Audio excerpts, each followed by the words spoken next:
Vous êtes prêts? Mesdemoiselles, rebonjour. Oui, bonjour. Bonjour pour moi. Oui, bonjour. Mais quand vous êtes prêts. C'est vous qui dites, mesdemoiselles. Bon, alors bonjour, on est ravis de reprendre contact avec vous. Encore une fois, on a été très satisfaits de votre présence et de votre engagement sur le stand. On a déjà beaucoup de retours sur le catalogue et la communication. Il y a eu un énorme engouement pour la marque Omega et on tient à vous remercier une nouvelle fois pour cette collaboration car cela nous conforte dans l'idée qu'on a bien fait de vous avoir en tant qu'exposant pour cette année 2022. Oui, voilà. On est vraiment ravis. Bon, juste avant, n'hésitez pas à nous signaler si la connexion est instable. Et juste, pouvez-vous nous confirmer que vous nous accordez bien 20 minutes? C'est ça. Exactement. Parfait. Bon, donc aujourd'hui, si on s'entretient avec vous, c'est parce qu'on aimerait franchir un cap supplémentaire avec Omega. Donc, un peu profiter de ce courant d'attractivité que vous générez. Donc, lors de ce salon, on organise le Grand Prix Jam 24. Donc, aujourd'hui, on a fait le tour des marques qui étaient les plus pertinentes pour sponsoriser cet événement. Et il en ressort que Omega est le plus cohérent pour en devenir le parrain. Voilà, donc aujourd'hui nous aimerions concrétiser les choses et travailler avec vous. On sait que Omega sponsorise des événements dans le nautisme et donc on aimerait rentrer dans votre stratégie de sponsoring. Donc on voulait savoir au jour d'aujourd'hui, que pensez-vous de cette idée? Ben, on ne pensait rien parce qu'on ne l'avait pas anticipé. Exactement. Voilà, c'est assez simple. Le sport nautique, oui, nous le développons. Nous sommes sponsors de l'America's Cup, nous sommes sponsors de Alinghi par affinité, affinité de pays. Après, aller sur la France, pourquoi pas. Après, c'est le comment que je ne vois pas bien. D'accord. Bon, mais on va voir tout ça juste après. On en parlera. Je voulais savoir, en tant que groupe Omega, qu'est-ce qui vous amène en général à signer un contrat de sponsor avec un événement, dans un cas général? Ce qui nous amène à signer des contrats de sponsoring, de partenariat, vous appelez ça comme vous voulez. On ne vient pas faire du sponsoring sur une course pour avoir un stand et vendre des montres. Ce n'est pas forcément ce qu'on recherche. Ce qu'on recherche, c'est la qualité de l'événement, aussi bien la qualité du public, la qualité du spectacle qui est associé. On recherche aussi la qualité des lieux, ça va soi, pour faire de la publicité. Enfin, derrière, si un événement comme ça, il y a des choses à faire, il y a des choses à développer en termes de marketing produit, en termes de publicité. Ça, c'est le deuxième point. Et le troisième point, qui n'est pas négligeable, ça va être la relation qu'on arrive à nouer avec le partenaire qui nous paraît de confiance ou pas sur l'organisation et tout un tas d'autres paramètres qui peuvent rentrer dans le cadre d'un contrat de sponsoring. D'accord, très bien. Et justement, cette année, en ce moment-là, vous avez des projets qui sont en cours de sponsoring? Bah, à part l'America's Cup, qui est déjà un bel événement, et puis Alinghi, non, puisque l'America's Cup, les qualifs sont en ce moment. Sur la France, il n'y a pas de budget prévu ou il n'y a pas d'événement prévu. Ça ne veut pas dire qu'il n'y en aura pas. On est à l'écoute d'offres, de réflexion sur le développement. D'accord, ça marche. Et est-ce que par hasard, vous avez déjà entendu parler du Grand Prix Jam 24? Non. Alors, le Jam 24, les bateaux en soi-même, on les connaît. Ça, on connaît avec Alexandre. En revanche, le Grand Prix, non. Ok. Bon, alors, en quelques mots, on va déjà vous expliquer pourquoi on a pensé à vous et quel est le projet à mettre en place. Donc, le Grand Prix Jam 24 Formule 1 des mers. C'est pour les amateurs. Ça se déroule du 16 au 18 avril 2022. Donc, ce sont des régates à haute vitesse qui utilisent des multicoques. Et l'idée, c'est de mettre en avant les grands progrès technologiques des bateaux qui sont conçus pour l'accès au grand public. Et du coup, ce sont des personnes passionnées par la mer. Et les bateaux sont conçus pour ça, justement. Donc, ce sont des bateaux qui accueillent entre 3 et 4 skippers pour faire des régates. Voilà, il y a combien de bateaux? Alors, on est sur une vingtaine d'équipes. 20 équipes. 20 équipages, oui. Donc, notre objectif principal lors de cet événement, c'est de vous montrer, bien entendu, de vous valoriser et surtout d'associer les images d'horlogerie au nautisme. Donc, l'attractivité du produit est un côté select, bien entendu, des montres haut de gamme pour des bateaux haut de gamme.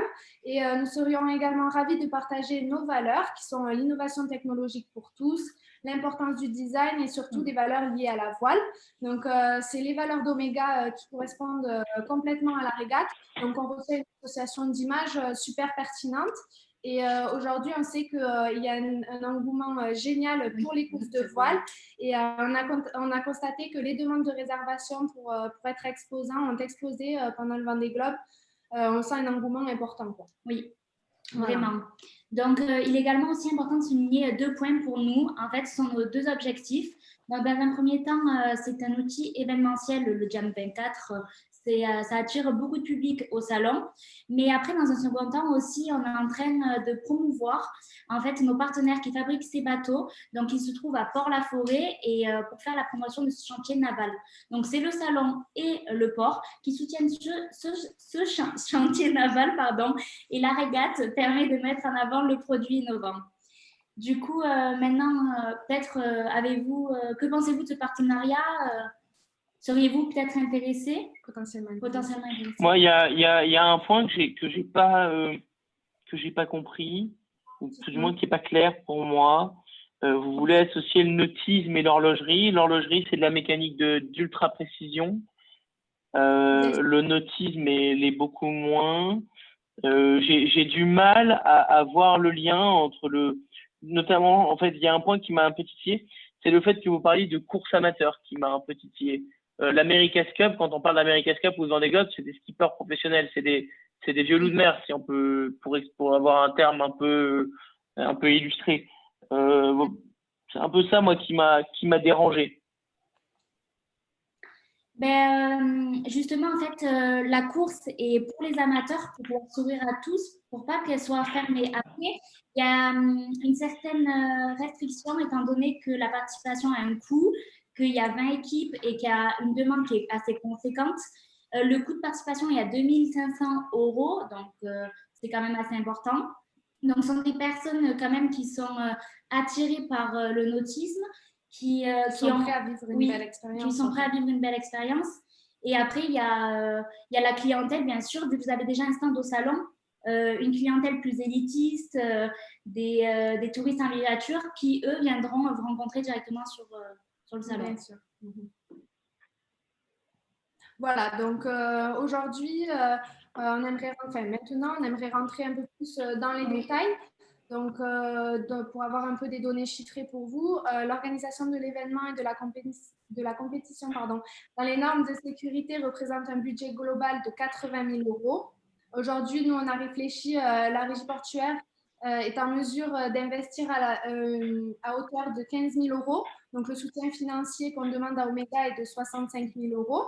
Effectivement, c'est un engagement important. On le sait, on en est conscient, mais nous, vous proposons une solution globale, en fait. Donc, ça ne représente pas seulement le naming ou le sponsoring.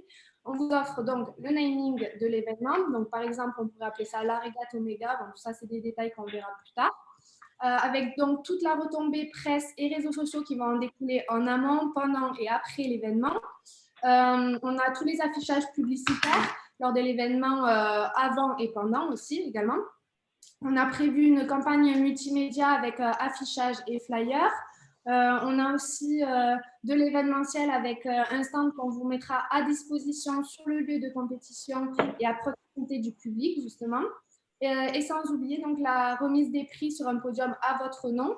Donc, en fait, dans les 65 000 € que l'on vous propose, vous participez également au financement de l'équipement de la compétition, notamment les gilets de sauvetage Omega et des bateaux de la compétition qui seront marqués Omega sur la coque. Donc, tout ceci est un package personnalisé compris dans les 65 000 €. Voilà. Donc, bon, alors, pour être assez franc avec vous, vous nous demandez, j'ai fait un rapide calcul, vous nous demandez de vous financer quasiment 80% de notre événement. C'est ça à peu près le calcul. Hein. Vous nous demandez de financer 80%.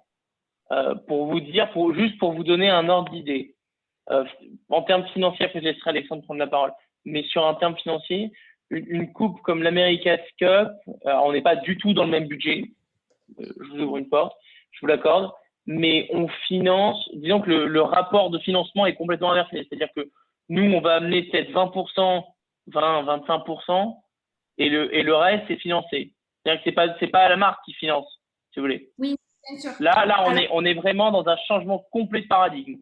Pas du tout le même cas que d'autres partenariats qu'on a. Je pense qu'Alexandre, tu peux en dire un peu plus.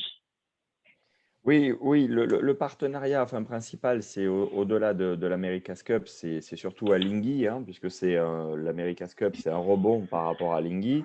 Alinghi, parce qu'ils sont suisses comme nous. C'est parce que on veut toucher notre marché numéro 1, qui est la Suisse. On veut toucher après de manière internationale par les retombées de l'America's Cup. C'est vrai que le pourcentage, alors là, c'est Guillaume, c'est son côté acheteur qui parle, mais je le rejoins totalement là-dessus.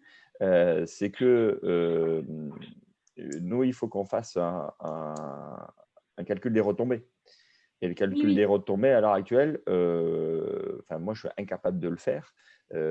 Ça, c'est plus la partie Guillaume, mais même commercialement, s'il faut le défendre à notre PDG, avec ce que vous m'avez dit, je suis incapable de le justifier, quoi. Donc, vous m'auriez dit 65, vous m'auriez dit 165, vous m'auriez dit 6500. Je veux dire, volontairement, je prends plusieurs exemples, je suis incapable de le justifier, quoi. Bien sûr. Et puis, le problème qu'on aura à faire, c'est exactement ça. C'est sortir un CAPEX, un investissement de chez nous. Très bien, on pourra le faire, c'est pas un souci, on sait le faire, on l'a déjà fait. Mais un financier, un CFO d'une société comme la nôtre, il va chercher le ROI et le Return on Investment. C'est logique. Mais c'est quoi la retombée et sous combien de temps c'est quoi la rentabilité de l'événement? Si vous voulez, la somme, j'ai envie de dire, c'est ce que dit Alexandre. Voilà, vous nous demandez 70, ça pourrait être 80 000 ou 300 000, pas le problème. Mais derrière, c'est quoi la retombée, quoi? Alors, on entend tout à fait votre réticence face au prix ce n'est pas le problème majeur, c'est surtout la retombée derrière. Alors, il faut savoir qu'il y aura une retombée en amont, pendant et après l'événement. Donc, en amont, il y aura toute la communication. D'accord. Combien? C'est quoi la retombée? En termes de prix, vous voulez? Ou en termes de rentabilité, je ne sais pas, c'est à vous de me dire. On va vous expliquer. Mais, en fait aussi, on a juste un point à éclaircir, je ne sais pas si vous êtes au courant, mais en fait, la régie, c'est aussi une collectivité. Du coup, elle est contrainte par son budget public. Du coup, là, on fait quand même un effort maximum. Après, on sait que c'est un engagement. Nous, on peut vous proposer une offre qui est assez particulière à côté. Avant de parler des retombées, bien entendu, on va y venir. Mais ce qu'on avait pensé quand même, c'est que si vous devenez le sponsor exclusif pour la Jam 24, sachant que les équipages, il y en a 20 et ils seront limités à 20, et que chaque équipe est composée de 3 ou 4 skippers, que le coût de participation est à 2 500. Aujourd'hui, nous serons ravis de vous offrir un coût d'engagement pour une équipe Omega. Comme vous l'avez dit, il y a l'équipe de Alinghi. Donc, on aimerait inviter l'équipe Alinghi et surtout le fondateur et le skipper de l'équipe Ernesto Bertarelli, donc pour participer à la compétition. Et concernant la logistique, n'ayez crainte, le bateau est prêté pour la compétition. Voilà. Est-ce que ça vous intéresserait déjà d'avoir une équipe Omega? Alors, là, il y a une problématique. C'est si la course s'appelle Omega, on ne peut pas avoir de bateau dedans. S'il y a un conflit d'intérêts. Autant on est partenaire de l'America's Cup, c'est-à-dire partenaire, et on peut avoir un bateau. C'est-à-dire que ce n'est pas l'Omega America's Cup. Donc là, ce que vous me proposez, il y a un conflit d'intérêts. Alors, si j'étais un peu vicieux, je dirais en avant Guingamp. Mais c'est pas mon idée. C'est pas mon idée, si vous voulez, parce que légalement, si c'est l'Omega's Cup et que c'est le bateau Omega qui gagne, vous imaginez un peu la presse comment elle va se déchaîner. Oui, là, surtout que la presse est bien présente sur l'événement. Oui, le jour J, sur les 3 jours, du coup, il y a le journal Sud-Ouest avec plus de 5 millions de lecteurs, si je ne me trompe pas. Voilà, donc c'est un budget, mais comparativement à d'autres sports qui font des namings, le prix est quand même relativement bas. Par exemple, sur des compétitions d'athlétisme, de golf ou encore de cyclisme, au niveau national, c'est des compétitions des sponsors, pardon, se situent quand même entre 500 000 et 1 million d'euros. Donc, notre proposition est quand même dans une fourchette de tarifs basse et reste par rapport à la norme du marché relativement raisonnable. Il reste 5 minutes.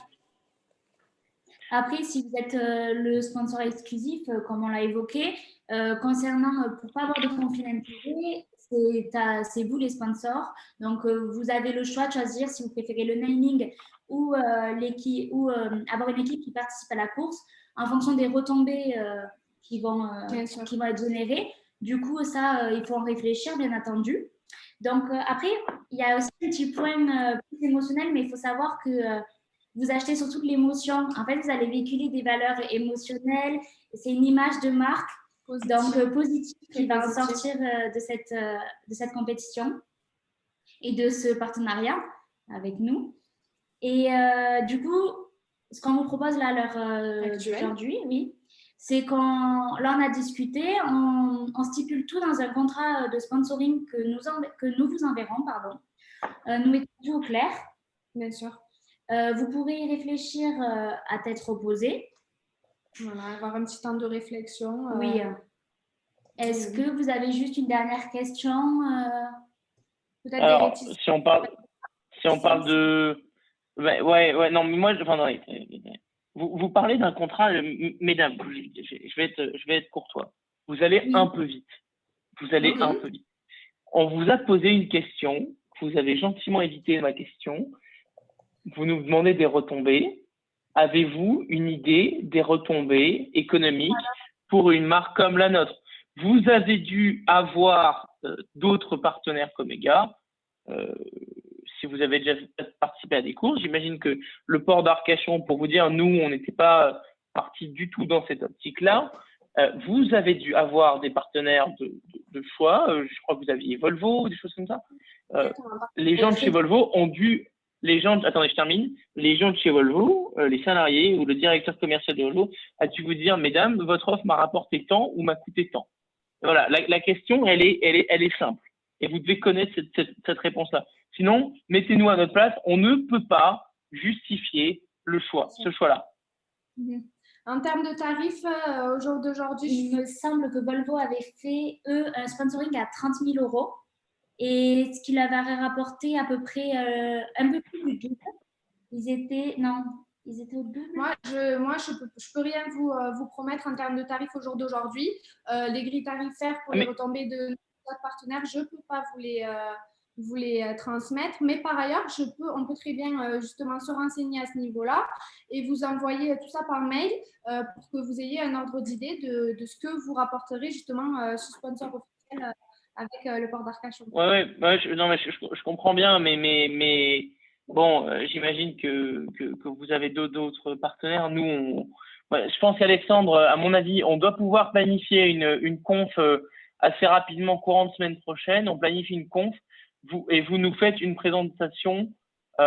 Honnêtement, la vision qu'on a, elle est assez claire de votre événement. Je sais pas ce que tu en penses, Alexandre. C'est très clair. Oui.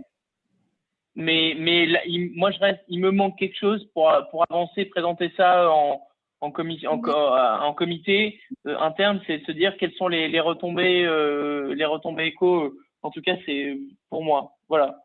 Je te laisse la main, Alexandre. Totalement d'accord. Et puis là, il faut qu'on termine puisqu'on est sur la fin. Là, à l'heure actuelle, l'idée intellectuellement est intéressante. Économiquement, elle est imprésentable pour nous. D'accord. C'est-à-dire que faire un chèque de 65 000 euros comme ça et dire, bon, mais peut-être ça va nous ramener des choses. Oui, Volvo, 30 000 euros, eux, c'est une voiture, 30 000 euros. Hein. Oui. Après, on comprend bien, c'est ça que ça s'organise en plusieurs étapes sur un calendrier. Et c'est pour ça que nous aimerions peut-être parler du point économique lors d'un deuxième rendez-vous et pourquoi pas venir faire une présentation par la suite. Est-ce que la semaine prochaine, oui, avec du concret et tout est chiffré. Est-ce que la semaine prochaine, Ce qui est intéressant, c'est que vous nous envoyez des éléments en récapitulant tout ce qu'on vient de se dire. Oui, Et on puis, l'envoie, ouais. et puis avec une partie retombée qui est intéressante. Et après, on peut se recaler un rendez-vous. Tout à fait. Bien sûr, très bien. On fait comme ça.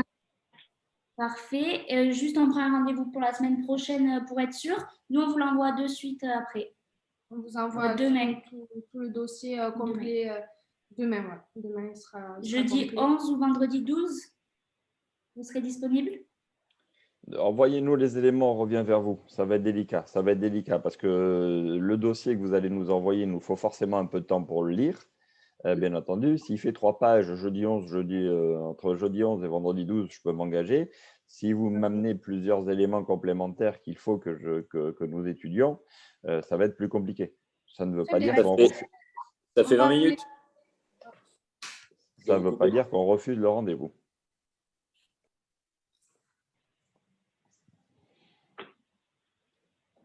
Eh bien, super, on peut arrêter l'enregistrement.